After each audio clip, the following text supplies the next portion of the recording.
स्वागत है आपका। आप देख रहे हैं आज तक, आपके साथ हूं मैं नेहा और इस वक्त की खबरों की शुरुआत करेंगे एक बड़ी खबर के साथ। दरअसल आज बेहद खास दिन है। भारत और पाकिस्तान के रिश्तों पर कई महीनों से जो बर्फ जमा थी वो आज पिघलने वाली है।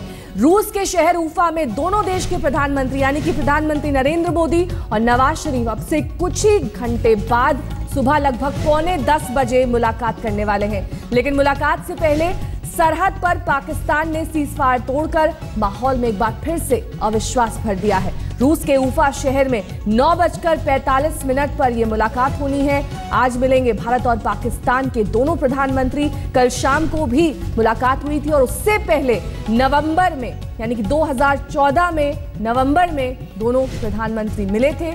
सार्क सम्मेलन के दौरान ये मुलाकात हुई थी और तब भी माना जा रहा था कि बातचीत शायद कुछ रंग लाए, लेकिन एक बार फिर सबकी निगाहें आज की मुलाकात पर है जो रूस के उफा शहर में होनी है। आज सुबह 9:45 पर प्रधानमंत्री नरेंद्र मोदी उफा में प्रधानमंत्री नवाज शरीफ से मुलाकात करेंगे।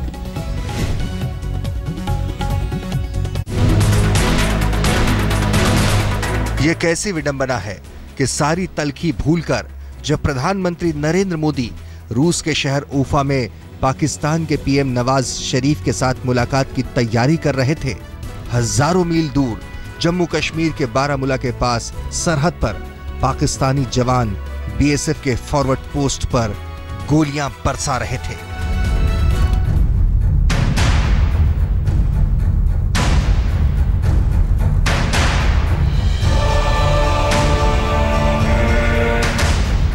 दोस्ती की आड़ में पाक ने पहली बार खंजर नहीं घोंपा है, लेकिन भारत ने अक्सर इसके अनदेखी करते हुए दोस्ती का हाथ बढ़ाया है। लेकिन पाक फौज की गोलीबारी में शहीद हुए बीएसएफ के सिपाही किशन कुमार के भाई को कोई कैसे समझा पाएगा? ये गोली लगा इंसिडेंट है। काफी पूछने पे ये नहीं बताया कि किस अंग पे गोली लगा है। उसके करीब पौने घंटे के बाद फोन आया कि शहीद हो गए।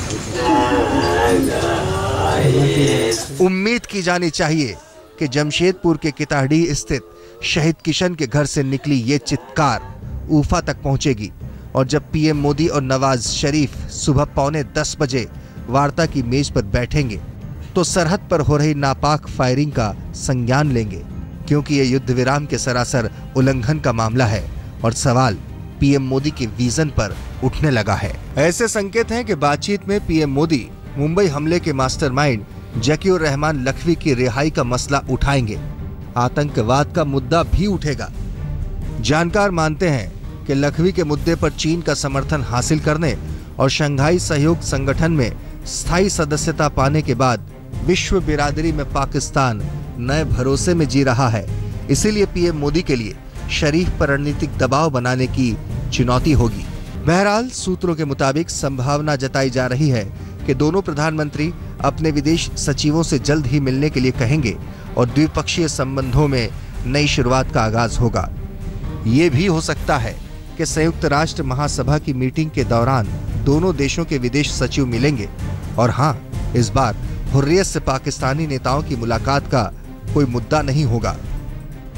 गौरतलब है कि पिछली बार पाक उच्चायुक्त के अलगाववादी हुर्रियत नेताओं से मिलने की वजह से ही बातचीत की डोर टूटी थी।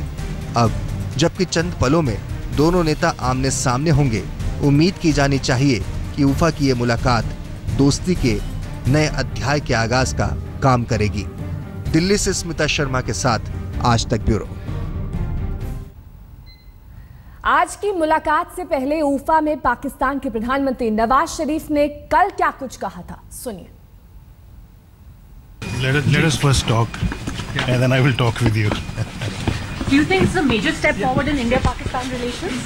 I'll let you know when we talk to you. और जीडी बख्शी साहब इस वक्त हमारे साथ जुड़ गए हैं। बख्शी साहब, ये जो मुलाकात है इस पर सबकी नजरें टिकी हुई हैं, लेकिन किस दिशा में जाएगी, क्या रुख करेगी, क्या नतीजा होगा, इस पर आपकी क्या राय है? देखिए, उम्मीद पर इंसान जीता है और हम अपने, जैसे बहुत लोगों ने कहा कि हम अपने नेबर्स को बदल नहीं सकते, उनके साथ जीना हमारे लिए ज़रूरी हो जाता है और इसके लिए फिर एक बारी पहल करी है भारतवर्ष ने इस बड़े पेचीदे मामले को सुलझाने की कोशिश, कुछ ऑप्टिक्स वहाँ पे 3 बारी ऐसा प्रक्रिया मोदी जी के आने के बाद की गई है। जब उन्होंने अपना कार्यभार संभाल रहे थे और उनका शपथ ग्रहण समारोह था, उस वक्त उन्होंने तमाम सार्क के नेताओं को बुलाया और जो अपने नवाज शरीफ साहब को भी बुलाया था। लेकिन एक पैटर्न हमने देखा है इसके अंदर कि जैसे ही इस प्रकार की कहीं भी कोई मुलाकात होती है, पाकिस्तान की फौज, पाकिस्तान की ISI वो अपने अड़ंगे लगाने शुरू कर देती है। याद रहे आपको कि जब शपथ ग्रहण समारोह के लिए नवाज शरीफ साहब आए थे, उसी वक्त हमारे दूतावास के ऊपर हमला हुआ था अफगानिस्तान में, और ये तो बड़े किस्मत की बात है कि वह हमला सफल ना हो सका और बड़ा भारी कोई सीज ऑपरेशन ना बना, किडनैप ना हुए और मजा किरकिरा नहीं हुआ पूरी वो समारोह का।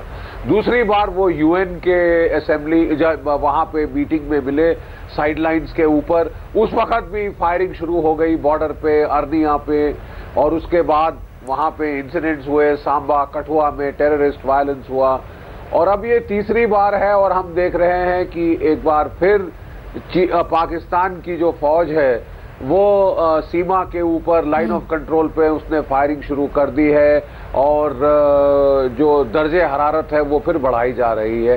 तो एक तबका है पाकिस्तान में जो बिल्कुल नहीं चाहता कि दोनों देशों में सुलह हो, शांति हो, बातचीत सफल हो, और खासकर हमने देखा है कि पाकिस्तान का military ISI complex Nawaz Sharif साहब के ऊपर काफी अंकुश लगाए हुए है कि वो आगे ना बढ़ सके।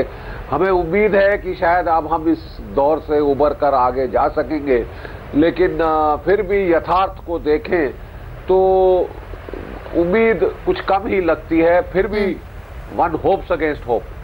जी, बने रहिए हमारे साथ। बख्शी साहब आपके पास वापस लौटेंगे, तमाम चर्चा करेंगे, लेकिन इस बीच अपने दर्शकों को बता दें कि प्रधानमंत्री नरेंद्र मोदी ने सत्ता संभालते ही पाकिस्तान से नए रिश्तों की इबारत लिखनी चाहिए, लेकिन कश्मीर को लेकर पाकिस्तानी हट और आतंक पर उसका दोहरा रवैया रास्ते का रोड़ा बन गया।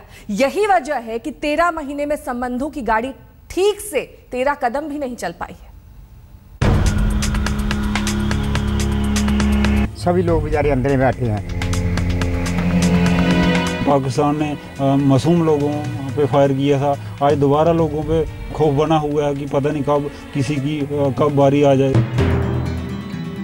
सरकार बनते ही पाकिस्तान से रिश्ते सुधारने की प्रधानमंत्री नरेंद्र मोदी की मुहिम उन लोगों का दर्द खत्म नहीं कर पाई जो सरहद या नियंत्रण रेखा पर रहते हैं। सच तो यह है कि मोदी राज के 13 महीने में अगर रिश्तों की गाड़ी 3 कदम आगे बढ़ी है तो 13 कदम पीछे।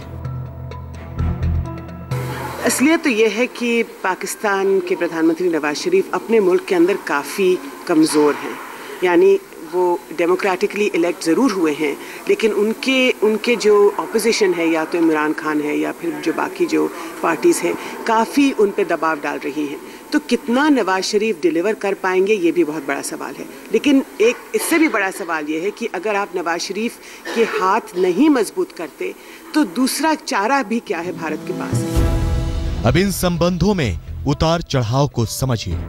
मई 2014 में जब मोदी शरीफ की नई दिल्ली में द्विपक्षीय वार्ता हुई तो संबंधों में उड़ान की उम्मीद बंधी, लेकिन अगस्त में यह रिश्ता तब धड़ाम से गिर गया जब विदेश सचिव स्तर की बैठक फेल कर गई। पाकिस्तानी उच्चायुक्त ने हुर्रियत नेताओं से मुलाकात की और भारत को यह मुलाकात गवारा नहीं था। सितंबर में संबंधों की ये कड़वाहट संयुक्त राष्ट्र संघ तक चली गई जब नवाज शरीफ ने वहां कश्मीर का मुद्दा उठाया। उसी के साये में न्यूयॉर्क में मोदी शरीफ की मुलाकात भी नहीं हुई। नवंबर 2014 में जब नेपाल में सार्क सम्मेलन में दोनों नेता मिले तो दोनों नेताओं ने हाथ मिलाया। इससे लगा कि रिश्ते सुधरेंगे। इस साल मार्च में विदेश सचिव जयशंकर ने पाकिस्तानी विदेश सचिव से मुलाकात की। इससे उम्मीद जगी कि रिश्ते अच्छे होंगे, लेकिन जून में प्रधानमंत्री मोदी की बांग्लादेश यात्रा पाकिस्तान को अच्छी नहीं लगी। मोदी साहब ने जो तकारीर फरमाई, ख़ास तौर पर बांग्लादेश में जाके जो उन्होंने खुद अपने बारे में इंकशाफात किए या एतराफ़ात किए, एतराफ़ किया उन्होंने, उससे पाकिस्तान में लोगों के दिलों में दुख तो बहुत हुआ, गुस्सा भी लोगों को पाकिस्तान में हुआ, और उसकी वजह से एक खलीज जो थी वो बहुत बड़ी उन्होंने बना दी पाकिस्तान के और अपने दरमियान। हिचकोले खाते इस रिश्ते को सबसे बड़ा झटका तब लगा जब जून में ही मुंबई हमले के गुनहगार लखवी पर चीन भी पाकिस्तान के पक्ष में खड़ा हो गया और सीमा पर पाकिस्तानी हरकतें बढ़ती रहीं वो अलग से। रक्षा मंत्री मनोहर पर्रिकर ने 24 फरवरी को राज्यसभा को बताया था कि जुलाई 2014 से फरवरी 2015 के बीच पाकिस्तान ने जम्मू कश्मीर में 685 बार युद्ध विराम का उल्लंघन किया। वहीं मोदी सरकार बनने के बाद पाकिस्तानी फायरिंग में 9 फौजी शहीद हुए और 16 लोग नाहक मारे गए। लेकिन पाकिस्तान है कि सच्चाई के आईने में अपना चेहरा देखना ही नहीं चाहता। नई दिल्ली ना सही, इस्लामाबाद ना सही, अब उफा में ही सही, पाकिस्तान के सामने ये मौका है कि फौजी बंदूकों और आतंकी संगीनों की अंधेरी गुफा में रहने वाला पाकिस्तान एक सुनहरी सुबह का इस्तकबाल करे। गौरव सावंत के साथ रजत सिंह, दिल्ली आज तक। तो जीडी बख्शी साहब हमारे साथ बने हुए हैं और इस खास पेशकश को हम आगे भी जारी रखेंगे। बने रहिए हमारे साथ, देखते रहिए आज तक।